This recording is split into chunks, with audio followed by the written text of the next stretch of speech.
compte. Parce que c'était une personne de messe. Il dit que c'est l'erreur au niveau des épaules. Il dit que mais c'est son image. Il dit mettez ça à l'église pour le témoignage.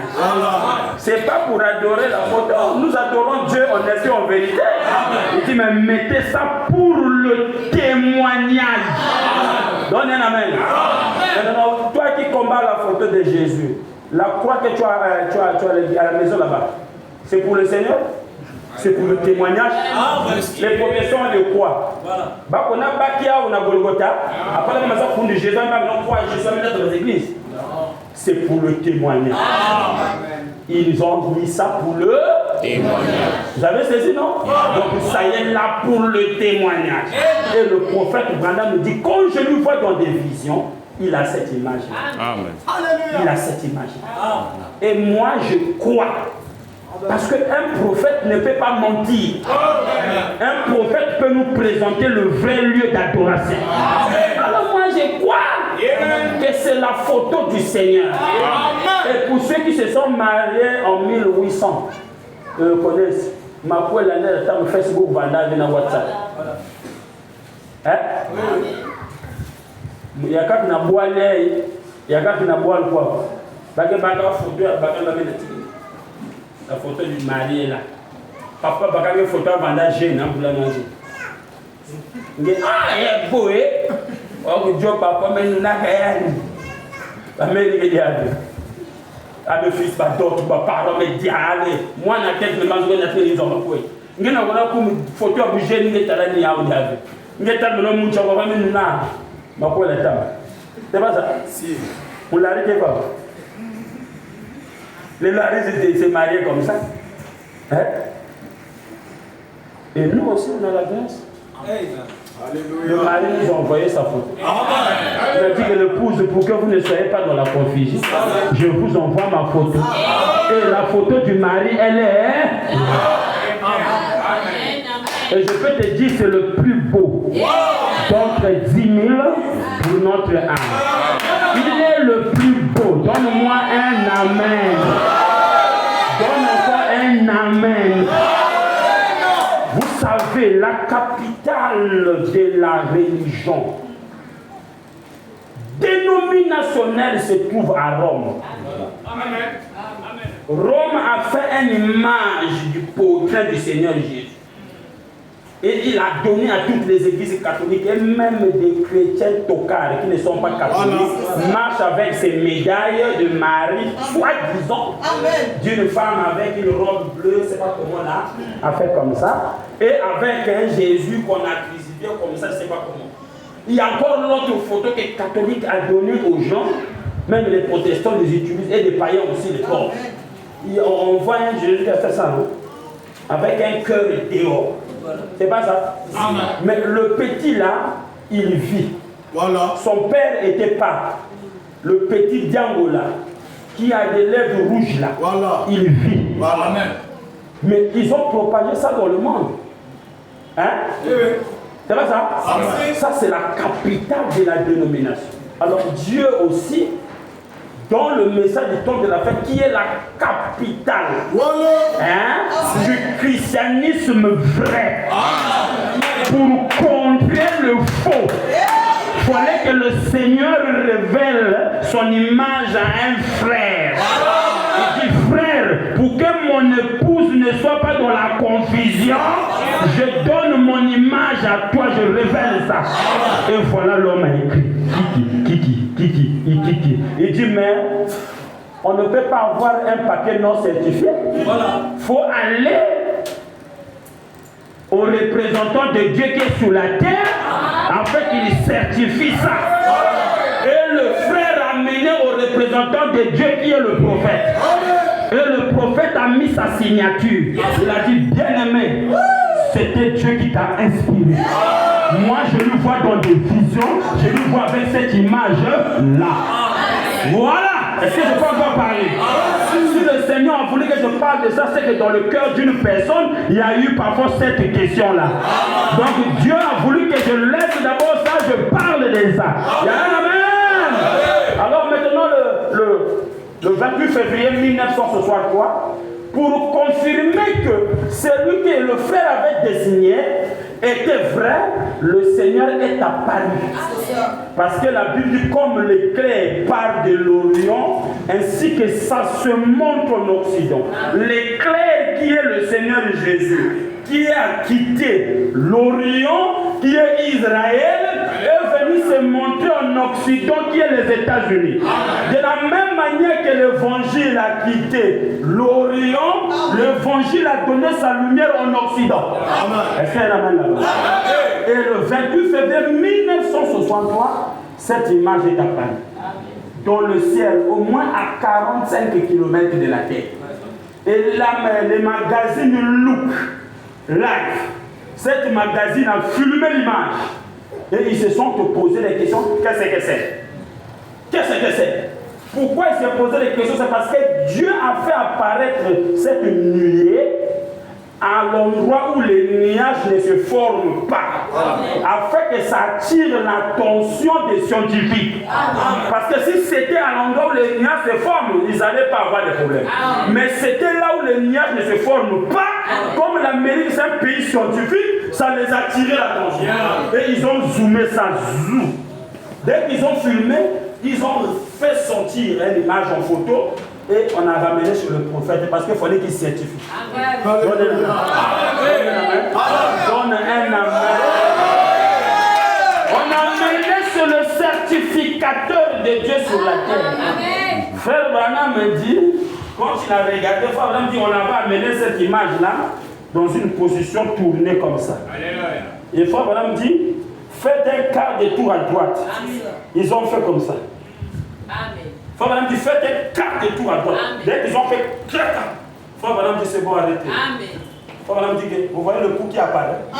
Les frères sont regardés. Il dit est-ce que vous voyez le coup qui apparaît? Et Frère Madame dit regardez les yeux. Ah, je suis court, hein? Papa, get une copine. Et Frère Madame dit regardez les yeux. Regardez les yeux. Il faut regarder le nez. Il faut regarder la bouche, regarder la barbe. Frère Branham dit si vous prenez ce portrait qui vient d'être photographié dans le lieu de gloire, vous le placez par celui-ci, il dit c'est pareil. C'est pareil. Ça c'est un dessin.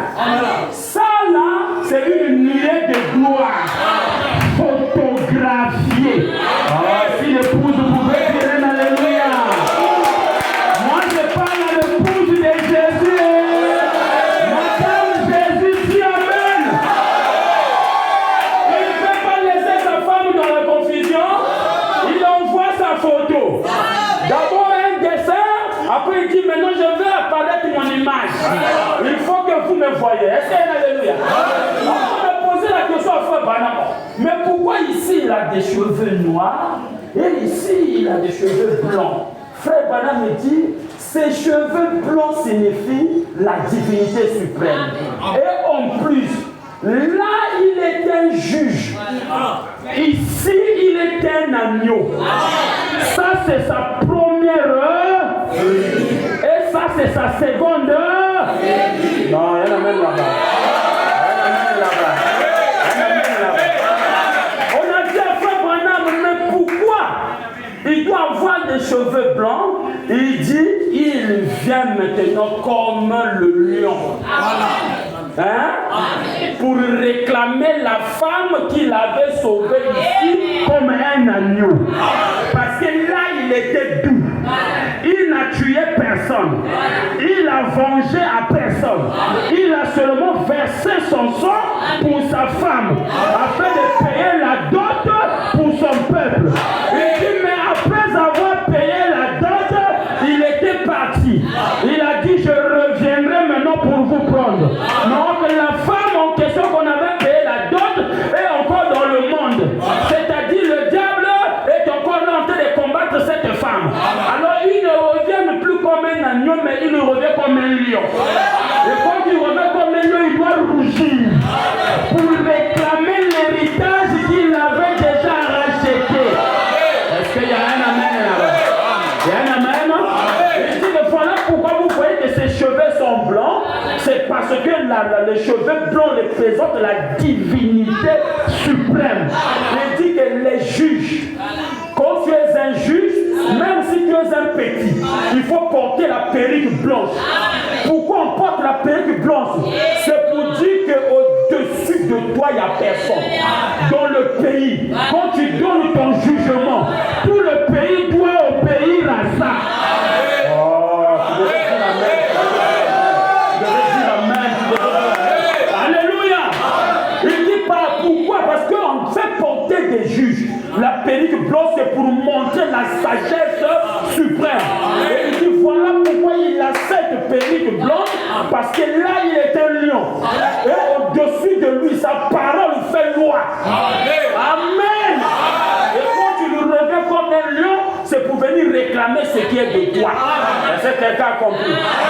Alors frère Branham, on a demandé, frère Branham dit, pourquoi ses yeux sont rouges? C'est parce que frère, c'est des exemplaires en exemplaires qui fait que les images en question subissent des changements. Les yeux étaient rouges. Ces yeux-là étaient rouges. On l'a dit, le prophète, mais pourquoi ici il a ses yeux normaux, mais ici ses yeux sont rouges? Frère Branham dit les yeux rouges signifient la vengeance. Amen. Le même agneau qui a été immolé à la croix, il ne reviendra pas comme un agneau encore. Il reviendra comme quelqu'un qui vient venger. Parce que le sang des martyrs qui ont été tués dans les âges par l'église catholique, par le diable, le sang l'active aujourd'hui. Jusqu'à quand? Jusqu'à quand? Jusqu'à quand, Seigneur? Jusqu'à quand tu vas nous venger? Et la Bible dit, le Seigneur les a donné des tuniques blanches. Il a dit, attendez encore un peu. Jusqu'à ce que le nombre de vos frères qui devaient souffrir comme vous puisse être atteint. C'est-à-dire des sœurs qui devaient vivre la parole et subir des moqueries. Et des frères qui devaient subir des moqueries, le nombre n'est pas encore atteint. Mais quand le nombre sera atteint, l'agneau là, oh, donne un amen. Donne un amen. Donne un amen. L'agneau là quittera le trône de miséricorde. Et le trône de miséricorde deviendra un trône de jugement. Et il descendra avec les yeux rouges. Qui va? La vengeance. Il est venu venger le sang. Oh, donne-moi la main. Donne-moi la main. Alléluia. Voilà pourquoi aussi Moïse, dans le premier exode, Moïse avait le Seigneur Jésus. C'était lui le serpent de rein. Parce que quand le peuple était mordu, dans la vallée, le peuple d'Israël mordu par des serpents, exterminateurs. Le peuple était dans le péché. Mais la Bible dit, l'Éternel disait à Moïse, fais-toi un serpent de cuivre, mets ça sur une perchoire, monte sur la montagne, perche le serpent de cuivre, et dis aux enfants d'Israël, peuple d'Israël, regardez ici, ne regardez plus des serpents qui ont été vous mordre dans la vallée, tournez vos regards vers le serpent de rein que j'ai élevé. Et quiconque regardera ce serpent, par la foi, il trouvera son expiation. Sa maladie le quittera. Son iniquité lui sera pardonnée. Et chaque peuple d'Israël qui regardait ce serpent de rein, la maladie partait, l'iniquité était expiée. Amen. Et la Bible dit le serpent là était Jésus. Voilà pourquoi la pharmacie utilise le symbole du serpent. Parce que c'est le symbole de la guérison. Et le serpent de rein là représente Jésus-Christ. Parce que c'était le seul qui était sur la montagne de Golgotha. Et il était perché. Dites amen. Il était perché.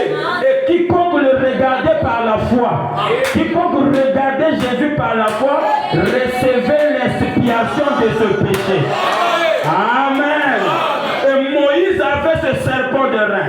Dites amen. Et Moïse avait la nuée de gloire. La Bible dit la journée, cette nuée conduisait les enfants d'Israël. Dis amen. La nuée, c'est le Seigneur Jésus-Christ. Parce que nous n'avons pas d'autre conducteur que lui-même. Et la nuée le conduisait la journée. Mais la Bible dit que la nuit, c'était la colonne de feu. Il y a un amen là? C'est amen. Et la colonne de feu, c'est ça qui brillait la nuit conduisait les enfants d'Israël. Amen. Et comme c'était le premier exode, dans le second exode, nous avons aussi 3 choses. Gloire à Dieu.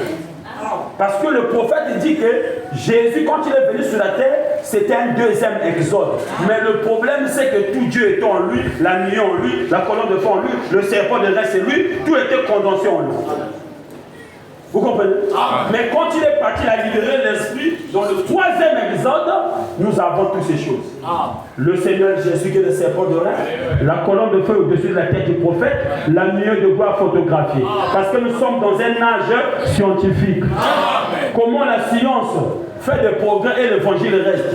Dieu a permis qu'on photographie aussi ces choses. Amen, amen, amen. Oh, bien-aimé, que Dieu te bénisse. Dieu bénit ton cœur, frère.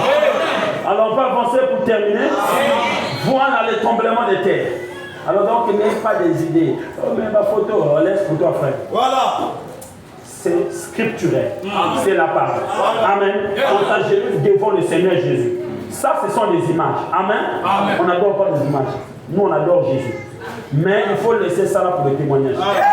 Voilà, c'est les emblèmes du pays. Quand tu regardes la photo de ton oncle dans ta maison là-bas, ton oncle là, il t'a fait quoi? Parfois la photo de ton cocobar, tu l'as approché les livres en dégoût. Qu'est-ce que le cocobar là a fait pour toi? Rien. Mais le Seigneur Jésus a fait quelque chose. Alors ce sont des esprits nationaux. Et ces esprits-là, ce sont des démons. Amen. Amen. Et ces esprits-là gèrent des royaumes. Chaque royaume est commandé par ces esprits. Et ce sont des démons. Le prophète a dit que ces esprits nationaux-là, c'est des démons. Un esprit national. Voilà. Alors, le prophète dit quoi au paragraphe 103? Il dit donc, nous avons des guerres et des victoires, des guerres, des victoires. Une nation viendra et battra l'autre en disant gloire. Nous avons remporté la victoire. Nous les avons battus. Et alors, après, ils deviendront des amis. Vous voyez? Pourquoi la Bible a dit guerre, bruit de guerre, guerre, bruit de guerre? Il faut même dire des nations viennent. Ils battent l'autre nation. Après, ils remportent la victoire chez l'autre.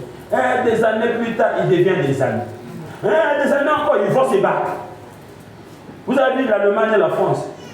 Hitler a battu la France. Mais après, c'est devenu des amis. À un moment donné, ils peuvent encore se battre. Amen. Donc c'est comme ça que ça va continuer jusqu'à la venue du Seigneur. Guerre, bruit de guerre. Guerre, bruit de guerre. Amen. Amen. Voilà. Une nation viendra et battra l'autre. Et l'autre dira gloire. J'ai remporté la victoire. Nous les avons battus. Et alors après, ils deviendront des amis. Ils se serreront à la main. Et feront du commerce entre eux. Vous voyez? Et après un certain temps, il y aura un autre président. Un autre roi. Un autre dirigeant. Un autre système. Donc, après avoir eu la guerre, la paix, à une époque donnée, un autre président vient.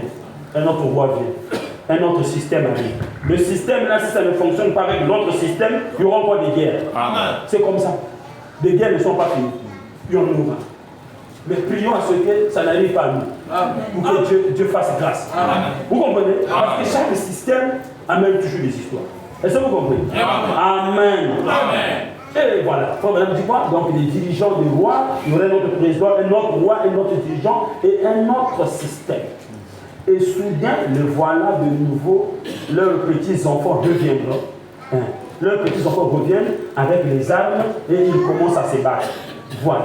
Des guerres, des bruits, des guerres, des guerres, des bruits, des guerres, et ça débat. Donc même les enfants de ces présidents-là, lorsqu'ils vont encore prendre le pouvoir, ils peuvent venir viser l'alliance que leurs parents ont fait. C'est comme la Russie avait fait l'alliance, non? Avec les États-Unis et tous ces pays pour le cancer des Nations Unies. Un pays ne peut pas aller envahir l'autre pays.